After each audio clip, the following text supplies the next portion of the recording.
Hey, let's go to Genesis chapter 42.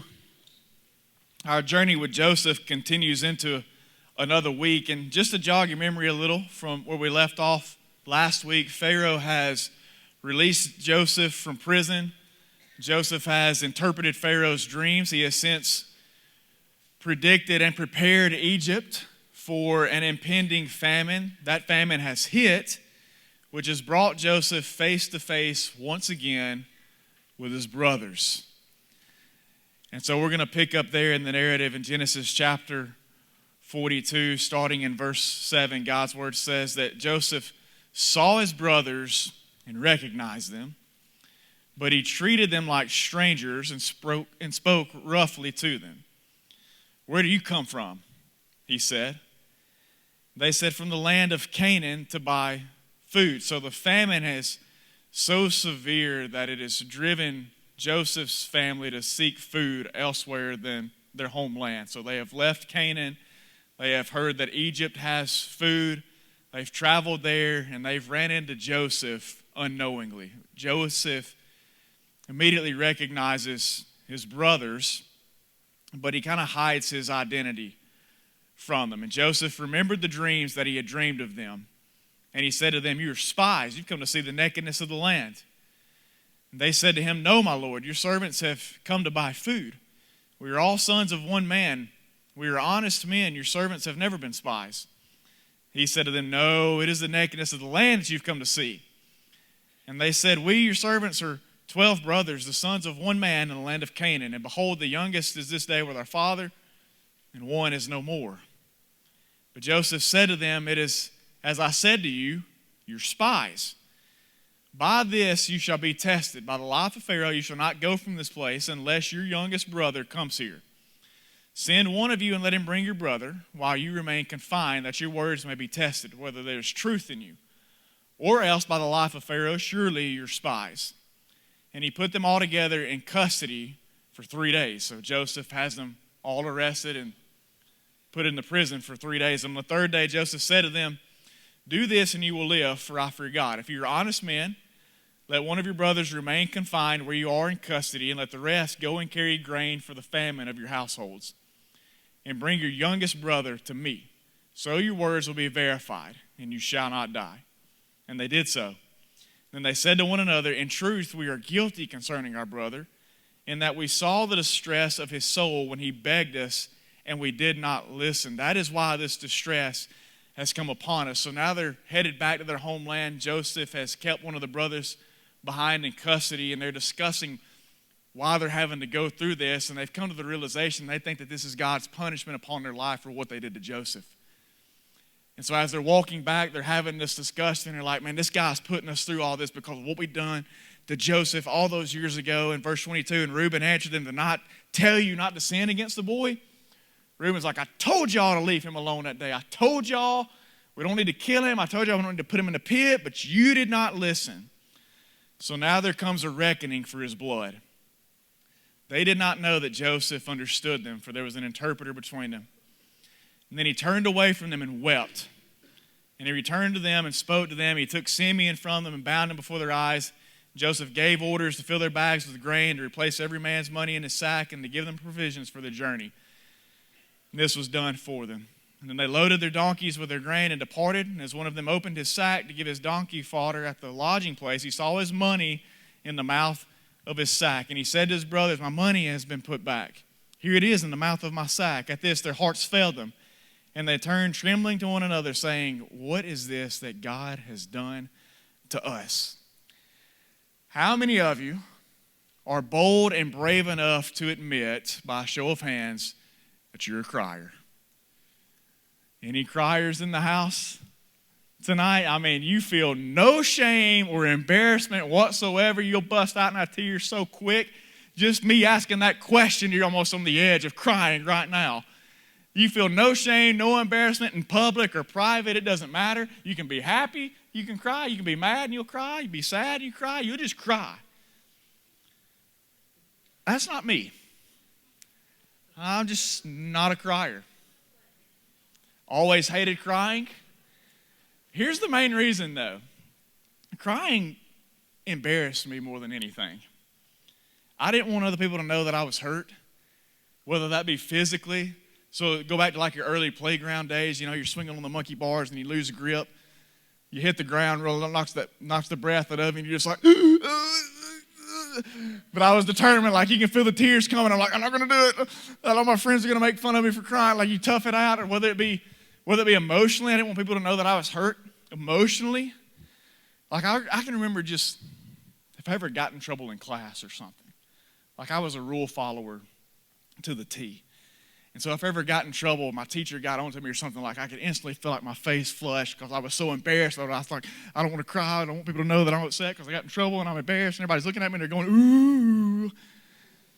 I hated crying. I didn't want to do it. My emotions, I just wanted to keep to myself. Didn't want anybody else to share in them. All that being considered leads us into our title for this message, which is this: it's okay to cry. It's okay to cry. After Joseph entertains this initial conversation with his brothers, look at what we see in verse 24. It says that he turned away from them and wept. Joseph's crying. And it's from this point on that his story takes an intriguing turn, because we get to see the real, raw emotions of a man that's been through a lot come spilling out. We've seen Joseph keep it together through so much, it seems like. All the things that he's been through, the unfairness, the injustice, all these things, all these trials, these adversities, these hardships, these terrors, these nightmares that he's lived through. We've seen him keep it together, and he just kept serving and kept trusting and being obedient to whatever it was that God put him in, whatever situation, and he's kept it all bottled up. But I hope it's never been lost on us all that he has indeed been through. And we're talking about a man who had a cognizant awareness that his brothers wanted to kill him. Even though they didn't, they still tossed him in a pit, sold him into slavery. He ends up working for a man named Potiphar, whose wife ends up lying about him. He goes through at least 2 years of an innocent imprisonment after having his reputation completely ruined and dismantled by people who had no idea who he truly was in his character and in his integrity. Above all that, he's been abandoned by everybody that he knows and loves. And I can only just imagine the amount of homesickness that he felt in the process of all this. This man has been through a lot. As I look at all that stuff and I take into account all the things that Joseph has gone through, I can't help but think that there's no way that somebody goes through all of that and not have some hurt, not have some trauma, not have some wounds, not have some scars, not have a breakdown at some point. But we haven't seen it with Joseph until now. Now we see that Joseph's been hurt. 20 years have passed since he last saw his brothers when they tossed and traded him. And Joseph's reaction to their appearing shows us the pain that they had caused him internally. Those 20 years didn't just cause that pain to disappear. It's still very much alive and active inside of his life. And so my question for us is, would we be willing to let God into those pain places of our lives as well tonight? We've all been hurt. We've all been wounded. We've all been traumatized. We've all been scarred by something or somebody at some point to varying depths and degrees. Every single one of us in here tonight brought with us some past or maybe present pain, trauma, hurt, wound, scar that you still carry around with you right now. It's already on the forefront of your mind. But God shows in His sovereignty, listen, in His sovereignty, our pain doesn't have to be without purpose. Ever. And so I think God's going to take us through our pain moments tonight. And I know that's not always a fun thing, but I think it can be a freeing thing. And I do believe that God desires to liberate, hopefully, a lot of you tonight from some of the pain that you've been holding on to maybe for a long, long time. But you got to open yourself up and be willing to let him in to those places. Places that I know and I understand with good reason, we keep very, very guarded. So we're going to pull some truths out of this, out of Joseph's example and Joseph's life. And the first one is this: when it comes to the pain places in your life, you have got to stop faking with forgetting. Why is it that we try to act like the things that hurt us didn't? And then beyond that, why is it that we act like over time that either they didn't happen or it wasn't really that big of a deal? I think maybe for us it's a coping mechanism. We try to convince ourselves that things that happened to us maybe didn't, or even if we're willing to admit that they did, that perhaps they weren't really as bad or as traumatizing or as hurtful or as painful as I make them out to be. That I just need to kind of move on and get past it. It's not that big a deal. I'm building this up in my head. Why is that we do it? I think it's a coping mechanism. I think it's us internalizing things for the sake of trying to protect ourselves. And I think it's one that maybe even Joseph tried. And I want to show you why I think this, because if we go back into chapter 41 and verse 51, remember Joseph's blessed with 2 kids. And the first one he names Manasseh.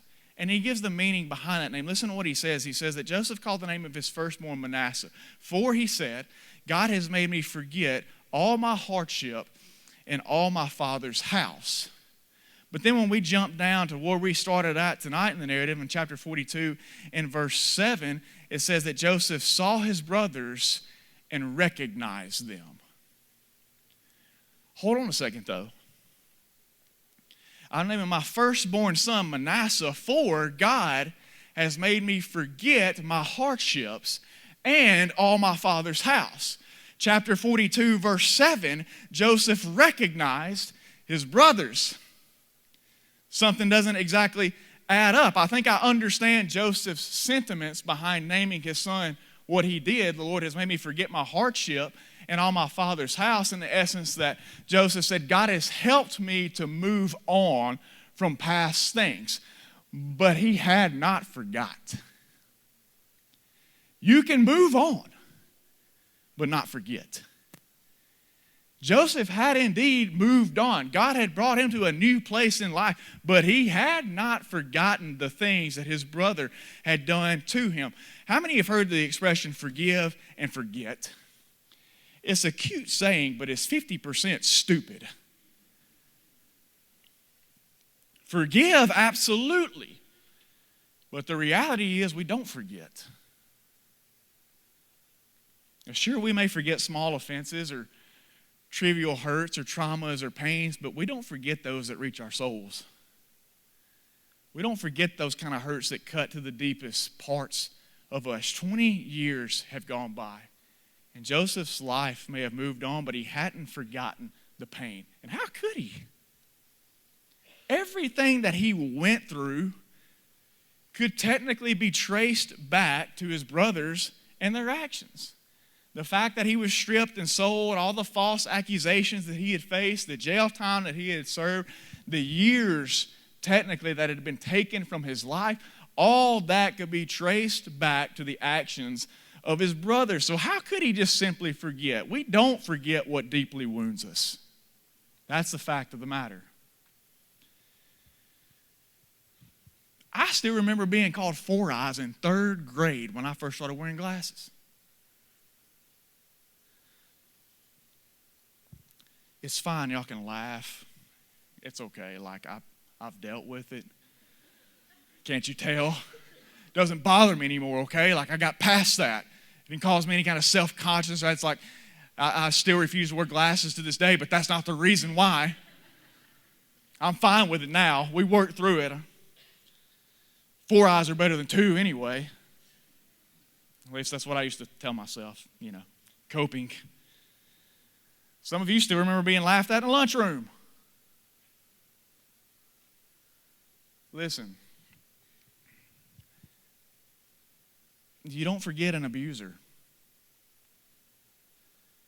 You don't forget a friend's betrayal. You don't forget the trauma and the impact of laying in your room at night when your mom and dad were beginning to go through that horrific, ugly divorce that ended up happening. You don't forget those things. They don't just pass you by. And yet those things happen. And so many of us internalize and suppress our emotions. We do our best to hide the hurt, in other words. So you know what I think about Joseph when I see what he named his sons and then I see how he reacted when his brothers show up? I think Joseph was an internalizer. But that's only going to work for so long. You know why? Because sooner or later, if anything, Joseph's story shows us this. Sooner or later, you're going to run into your pain again. It's going to walk into the same room with you. It's going to show up in the same city one day. It's going to be found in a random memory all at once when you least expected it. Sooner or later, you're going to run into this pain again. And this mechanism of, it wasn't that bad, or I'm over it now, sticks and stones, I can hardly even remember it anymore, is going to fail. Why? Because minimizing the event doesn't minimize the effect. And some of us think if I can just minimize what happened to me, it will then minimize how it is now affecting me. And it doesn't work. And it will never work. This moment for Joseph, it was him coming to grips with what happened to me, really happened to me, and it messed me up. His pain was valid. The flux of emotions that he is experiencing was valid, and perhaps for the first time, he's acknowledging all that, and he cried. For some of you here tonight, you got to stop faking around with this "I forgot what hurt me" stuff. Because that's not it.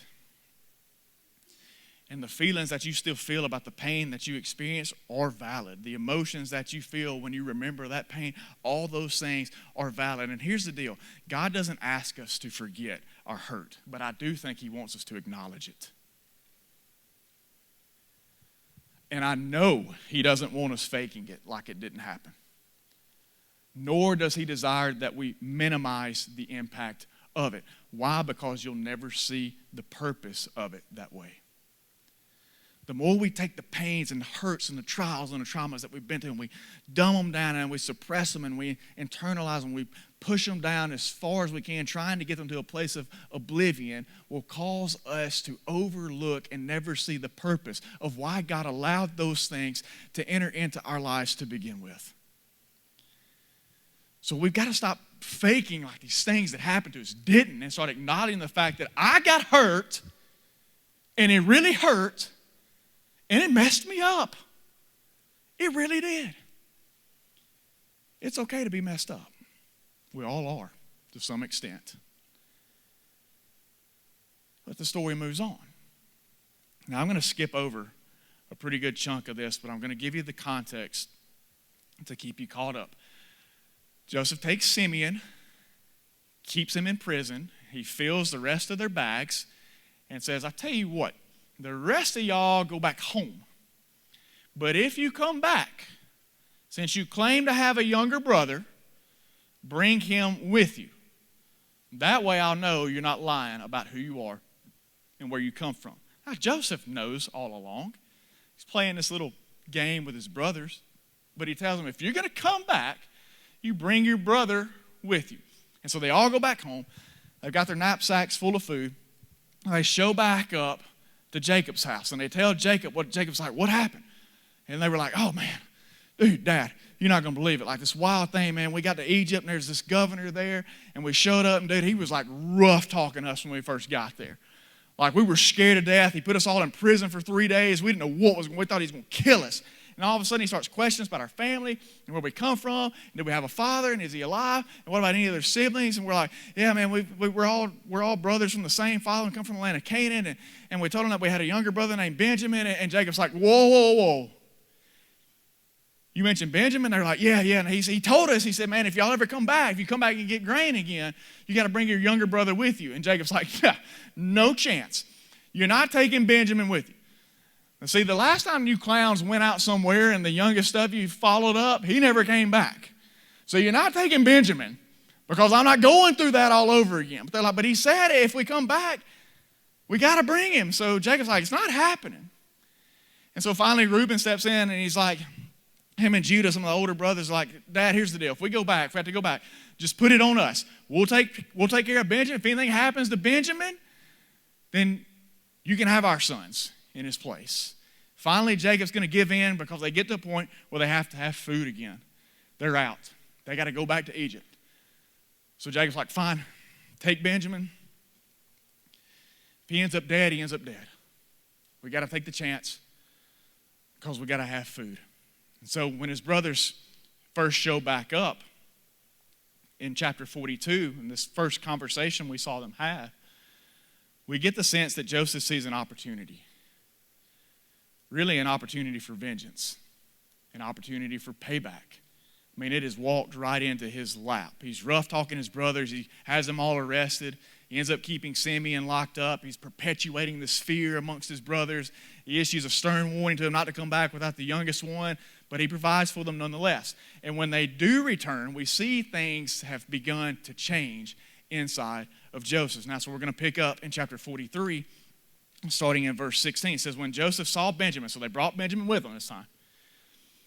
When Joseph saw Benjamin with him, he said to the steward of his house, bring the men into the house and slaughter an animal and make ready, for the men are to dine with me at noon. And the man did as Joseph told him and brought the men to Joseph's house. And the men were afraid because they were brought to Joseph's house, and they said, it is because of the money which was replaced in our sacks the first time that we are brought in, so that he may assault us and fall upon us to make us servants and seize our donkeys. So Joseph replaced their money the first time. To give you an idea of what's taking place here, they came with money to pay for the food. They offered it to Joseph. Joseph snuck it back in their bags. When they traveled back home, they found the money was still with them, so they thought that he was going to accuse them of stealing, not paying up. So they went up to the steward of Joseph's house, spoke with him at the door of the house, and said, "Oh, my lord, we came down the first time to buy food. And when we came to the lodging place, we opened our sacks, and there was each man's money in the mouth of his sack, our money in full weight. So we have brought it again with us, and we have brought other money down with us to buy food. We do not know who put our money in our sacks." And he replied, "Peace to you, do not be afraid. Your God and the God of your father has put treasure in your sacks for you. I received your money." Then he brought Simeon out to them. And when the man had brought the men into Joseph's house and given them water, and they had washed their feet, when he had given their donkeys fodder, they prepared the present for Joseph's coming at noon, for they heard that they should eat bread there. When Joseph came home, they brought into the house to him the present that they had with them, and bowed down to him to the ground. And he inquired about the welfare, and he said, Is your father well, the old man of whom you spoke? Is he still alive? They said, "Your servant, our father, is well. He is still alive." And they bowed their heads and prostrated themselves. And he lifted up his eyes and saw his brother Benjamin, his mother's son, and said, "Is this your youngest brother of whom you spoke to me? God be gracious to you, my son." Then Joseph hurried out, for his compassion grew warm for his brother, and he sought a place to weep. For the second time, Joseph's crying. And he entered his chamber and wept there. Then he washed his face and came out, and controlling himself, he said, "Serve the food." They served him by himself, and them by themselves, and the Egyptians who ate with him by themselves, because the Egyptians could not eat with the Hebrews, for that is an abomination to the Egyptians. So when they returned back to Joseph's house, you know full well that within Joseph, the bitterness is there. The anger is there. The hatred is there. The thoughts of vindication is there. Joseph is in a prime position to stick it back to his brothers. I mean, it doesn't get any more tailor-made for vengeance than this. But instead, he invited them to his house. Of all places, they should have been most unwelcomed. Here's the second truth in dealing with your pain. Getting back won't get you over.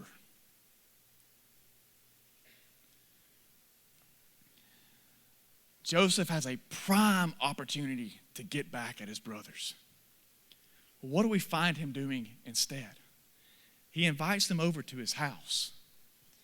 And not only that, he proceeded to give them water. He let them take a shower. He fed their donkeys. And then he sits this 5-star palace-prepared meal in front of them to enjoy in his presence. And he's still crying. Why? Because he's still hurting. But he knows, listen, he knows that a wrong on top of a wrong still makes a wrong. And so as his brothers comes back and he sees Benjamin, talks about how his heart grew warm in compassion for his brother, so much so that he has to leave the room and he goes out and he weeps. So Joseph has another cry session because he's just overwhelmed with all the emotions that are still flooding his life over the pain that his family has caused him. But he composes himself and he comes back in and he serves his brothers. Why? Because I think God had so worked in his heart that he began to realize that getting back at his brothers won't get him over his pain. And it won't get you over yours either. I understand that our default when we get hit is to hit back. It's like just bred into us. You go into our nursery at any given moment on a Sunday or a Wednesday, you walk over there and you hit a kid, guess what's going to happen? They're going to hit you back. It's like a default reaction just built within us. We get hit, we want to hit back. We get talked about, we want to talk about. It's a default reaction that we're driven to want to take advantage of an opportunity to exact vengeance or vindication. But listen, that won't heal you. It will only continue to hurt you. Contrary to what culture says, revenge isn't sweet. I'm going to give you a scary reality about revenge. Here's what revenge does. Revenge descends you to the same depths where the evil was found that hurt you.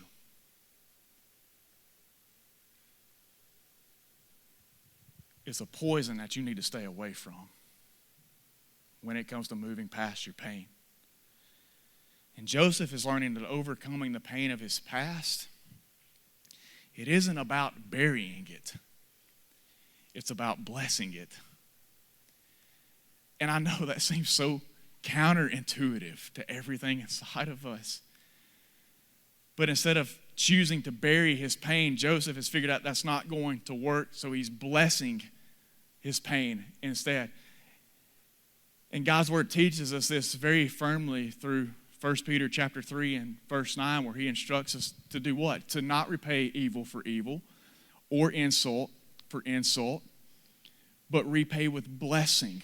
Why? Because that is what God has called you to do. Is that an easy thing to do? Absolutely not. It's brutally difficult. Joseph would have understood this. I mean, look at what this man, look at the lengths that he has gone to reach out and serve the people that have caused him such deep pain. We cannot do this without supernatural help. You cannot do it. It takes the Spirit of God within us to try and live at this level, to extend forgiveness, to have compassion against those that have caused you such hurt and such pain. We cannot do it in and of ourselves. And even in the midst of this, please hear me say this, there still has to be wisdom involved in carrying this out. So don't hear me say for 1 second that I'm thinking that you should invite a molester over to your house for a dinner to try and make amends. There are extenuating circumstances and special moments where you don't need to have fellowship with the thing that hurts you so wickedly. But even in the midst of that, listen, we can still, even in the midst of those kind of pains. Remember, Joseph, let's not minimize what these cats did to Joseph. They were going to murder him. Legitimately, we're going to kill him. But even in the midst, Joseph shows us that we can still live in the grace and mercy and the love of God towards those who have acted in such wickedness towards us. It can be done. Our get back is to give back. Not evil for evil or insult for insult, but blessing. You want help moving past your pain and those that caused it? Then if given such an opportunity, heap the grace and the love and the mercy of God upon those who offended you. Will it be difficult to do? Absolutely. But are you going to find it to be liberating when you do it? Absolutely. Might you have to run out the room in the middle of it and find somewhere to bury your face in a box of Kleenexes and then recompose yourself and get back in there and do it again? Absolutely. But God will use it for His glory, for your good. Bless it. Don't bury it. Vengeance is not the way. So please, please, please steer clear of that. The story moves on.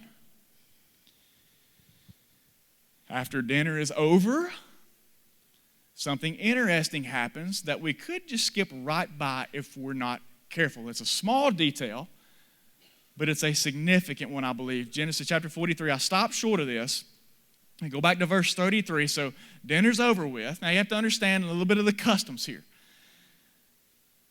The details show that when mealtime was taking place, they fed Joseph's brothers in one room, and they fed Joseph in another room. So they didn't eat together. They didn't have the meal together, actually sitting across from one another. Why? Because the Egyptians considered it an abomination to sit in the same room and share a meal with Hebrew people. So Joseph, in an attempt to continue to keep his identity hidden, continues with that custom and eats in a separate room. But after dinner's over with, they come back together as a family. And in verse 33, this is what we read. It says, and they sat before him. So now they're in front of Joseph. They're all together, the firstborn according to his birthright and the youngest according to his youth. The men looked at one another in amazement. They're like, what in the world? What is this guy doing? Why would he treat us in such a way?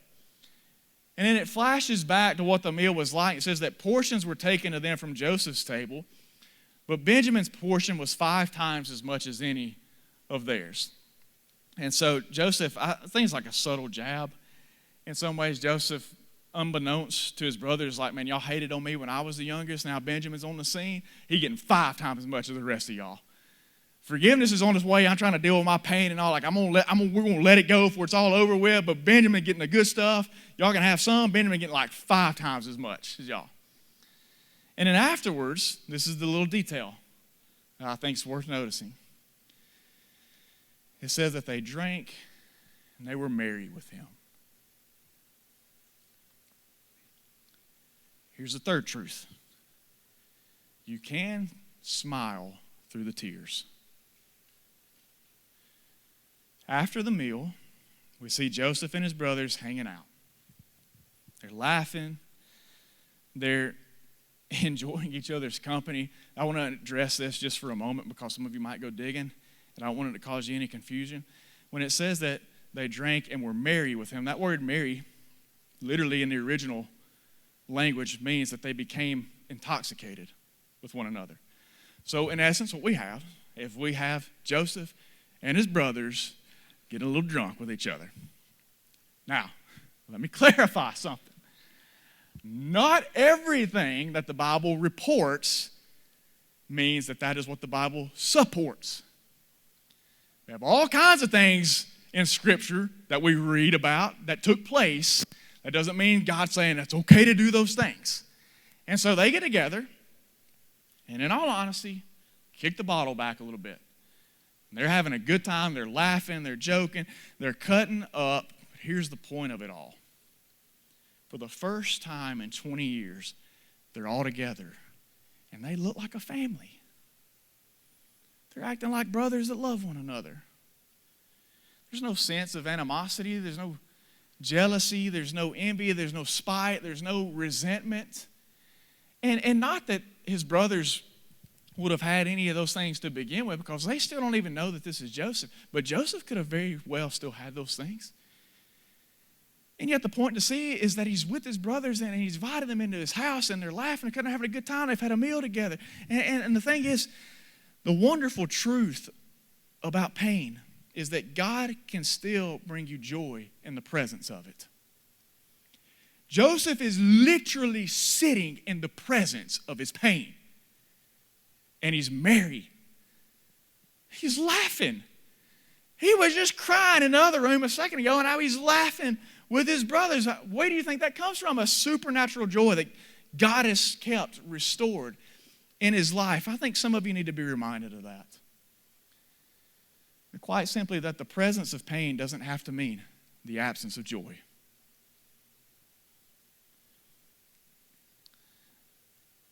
Graham will get upset from time to time, whether that means we've gotten on to him or told him no to something. And you know, it's just everything devastates a toddler. And so he'll get upset and he'll start crying. And I hate to see him cry. I don't want to see him cry. I never want to cause him to cry. Sometimes you just have those moments and he'll fall out crying. But there's this little thing that I can do with him, whether he's in the house or he's in his car seat or whatever, when he starts crying, because I hate to hear the sound of it, I'll get in front of him and I'll be like, don't you start laughing. Don't you do it. Don't you. And he could be losing it. I mean, just big old crocodile tears. But the moment I start saying, don't you start laughing. You better not start laughing. I told you, if he's going to start laughing. He can't help it. Even though he's got tears streaming down his face, he'll bust out laughing. He's hurt, but he's laughing. Listen, in the same sense, that's how joy works in the presence of your pain that God brings into your life. You may be crying, you may be hurt. You're in the presence of the thing that hurts you the most. You're trying to work through it. You're trying to deal with it, and it hurts like all get out. But God, in a supernatural way amongst his people, can still keep a joy in your life where you smile and laugh through those times. It's such a weird phenomenon. Have you ever been around somebody and seen them literally, they're crying and they're upset, but then they start smiling? It's like your face is so flicked, like it doesn't know what to do. Like it's trying to switch back and forth between one or the other. That's just how it is in these moments. But the fact of the matter is, even though you have tears strolling down your face, you can still produce a smile. Some of you have been so buried up in your pain for so long, the enemy is so very close to just taking your joy away. But he has no right to it. He didn't put it there, so he can't take it from there. That's God's joy in your life. And I think you just need to be reminded. That's why I didn't want to overlook the point. Joseph is progressing out of his pain, but it takes time. It takes time to progress out of things that have hurt us the most. But it's what he's about to learn next. And I need you to hear this, please. Maybe if you don't hear anything else. What he's about to learn next is that if you're going to ever fully come out of it, victor has to become a greater identity than victim to you. And so the story's going to move on afterwards. Mealtime's over. They get done having their fun. And Joseph's going to do something interesting again. His brothers, he's going to fill up their bags once again. He's going to take care of their money and all their needs. And then he's going to tell his servant, he says, hey, I want you to take my cup. And I want you to sneak it into Benjamin's bag. And so he does that. And his brothers are going to take off down the road. And as they do so, the servant of the house, he's going to leave. He's going to run chasing after. He's going to, hey, wait a second, come back. And so he stops the brothers. They're like, what's the problem? And the servant of the house is like, my master treats y'all so well, and you're going to steal from him like that? And they're like, whoa, hold on. What you talking about, bro? Like, well, ain't nobody stole nothing. Ain't nobody taken from your master. And he's like, oh, no. His cup is gone. Y'all don't know how he is about this cup. Like, you can go read back over it sometime in your free time. it's just kind of funny. Like, we all have our cup, right? Like, most of you right now in your cabinet, you got that one cup. Like, that's your cup. Like, that's your go-to cup. Joseph had a cup. He's like, put my cup. He's like, not that. He's like, this cup? No, he's like, no, my cup. He's like, okay, God. Put my cup in their bag. And they run in and they're like, we didn't steal anything. And they're so adamant about it. Like, as a matter of fact, if we stole something, then put us all to death. We're willing to die. We're swear an oath to it. So they take their backpacks off. Everybody's digging through their pack, and they're like, look, there's no cup. No, what cup? There's no cup in here. And Benjamin takes his off. He opens his up. Guess what's in there? Joseph's cup. And all of them were like,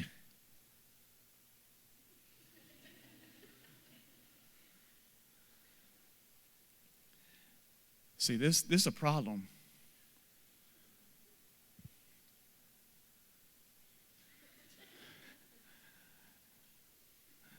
What had happened was, I don't know how it got there, but I didn't take your boy's cup. This is a problem because who did Daddy say? Make sure you do not come back without him. Benjamin.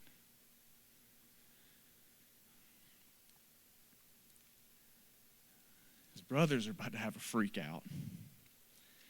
So they go back to Joseph's house. They get in front of Joseph, and Joseph's like, took my cup. That's what we're doing? Let y'all come in my house, give you food, let you take a shower, feed your donkeys, give you water, take my cup.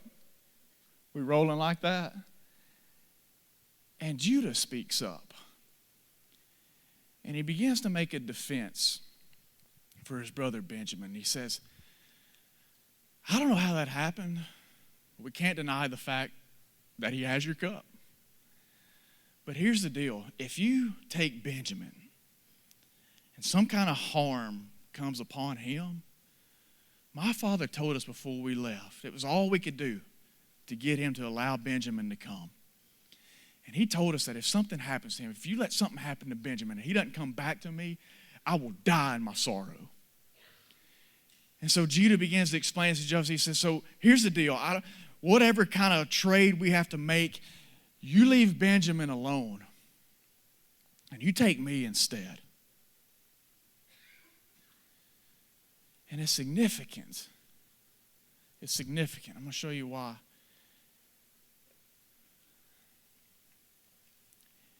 If you were to go back into chapter 37, you would find that after they put Joseph in that pit, it was Judah's idea to sell him into slavery. And now Judah is the one standing and making a defense for Benjamin.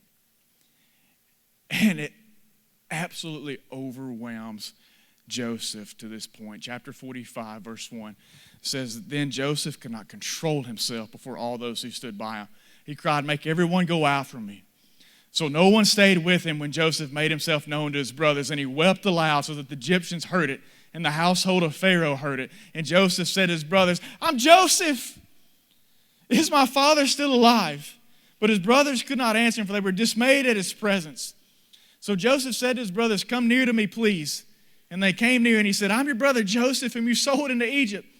And now do not be distressed or angry with yourselves because you sold me here, for God sent me before you to preserve life. For the famine has been in the land these 2 years. There are yet 5 years in which there will be neither plowing nor harvest. And God sent me before you to preserve for you a remnant on earth and to keep alive for you many survivors. So it is not you who sent me here, but God. Here's the last part to all of this when dealing with your pain. When you get to a point, when God brings you to a point where it is all but over with and all but done with, you've got to let forgiveness flow. Joseph has been brought all the way to the edge. He's standing on the threshold of being able to move past the pain that his brothers caused. And for whatever reason why, I don't know why he did it, he continued to drag out this ruse by putting the cup in Benjamin's bag. And I think that in a part of him, he knew that he was fixing to come out of his pain. He knew that God was on the edge of bringing him freedom into places that he hadn't experienced in so long. And maybe, just maybe, there was a side of Joseph that was scared of being free. When you've been in 20 years of particular pain or bondage or whatever it may be, then after that's fixing to come to an end, even freedom can be a little bit intimidating. And I think perhaps in that moment, Joseph tried to drag it out a little bit longer because he wasn't sure how it was going to look. What's it going to look like if I actually tell them it's me? What's going to happen if I actually take off the mask? What's going to happen if I actually open things up? What's going to happen if I actually let my emotions flow out? What's going to happen if I actually tell them it's okay you did what you did because I see there's a bigger purpose in it now? It wasn't actually you that did it. It was God that set it up the entire time. But eventually he got to the point where he couldn't hold it in any longer. And listen, I think maybe some of you are at that place tonight where you've held it in for so long where you just can't anymore. Once you get to that point, you got one more step to take. Let forgiveness flow. The only way you're going to ever completely come out of the pain that you have been in is to forgive. Is to forgive. Forgiveness can hurt. I get it. I've been in some tough places of forgiveness before. You don't have to know my pain. I don't have to know yours. But there's a sovereign God who does. And guess what? He knows a thing or two about pain as well. His pain was that his very creation looked back to him and said, we don't want you. Can you imagine your child looking back up at you saying, Mom, Dad, I do not want you in my life. I'd rather do it myself. We as his creation did that very thing to a God who has ever done nothing but love and care for us and desire a relationship with us. So great, as a matter of fact, is his pain. Your scars will heal. He's going to bring healing in some of y'all's lives starting tonight. And it's gonna take some time, but you'll work through it. He'll get you through it. He's going to heal your scars. And one day he's going to make all things new. And guess what? Your scars will be completely gone. But you know who's going to be walking around in heaven bearing his scars for eternity? Jesus. That's how deep his pain hits. But you know what his cry was as that blood flowed down? It was forgiveness. It was him saying, I forgive all of humanity for the pain that you have caused me. I'm letting it go. You want to come out of your pain, you got to forgive. You got to get to a place where you can let it flow out. Stop suppressing it all. Stop bottling it up. Stop trying to keep it pushed down, swept underneath the rug. Joseph said, I can't control myself anymore. He was losing it. He's crying. So that's a full-grown man who has let go of all of his internalizing, all of his shame. There's no embarrassment in Joseph's life anymore. The Egyptians are outside and they're like, golly, what is going on inside of that house? Like, we've never heard him like this. Well, he's letting it go. God is liberating him from his hurts and his pains and his sorrows. Guess what? You think Joseph ever forgot it? Nah. Do you think he experienced freedom? Oh my God, you can hear it in his voice. He says, I realize now. Why? I know that you did it, but you didn't do it. God did it. You caused it. But God allowed it. Now your lives are going to be saved. The lives of so many others are going to be saved as a result of it. Listen, here's one thing I've learned about my pain. I'm going to finish up with this. We're done. One of the toughest lessons I've ever had to learn about pain in my life and about hurt in my life is this. It's that hurt doesn't hold on to us. We hold on to it. Jesus has the power and the authority to liberate us from all of our hurts. all of our offenses, all of our traumas, all of our trials. He can do it. And the hurt remains so often because we just hold on to it. This is a let go moment for Joseph. Who needs theirs tonight?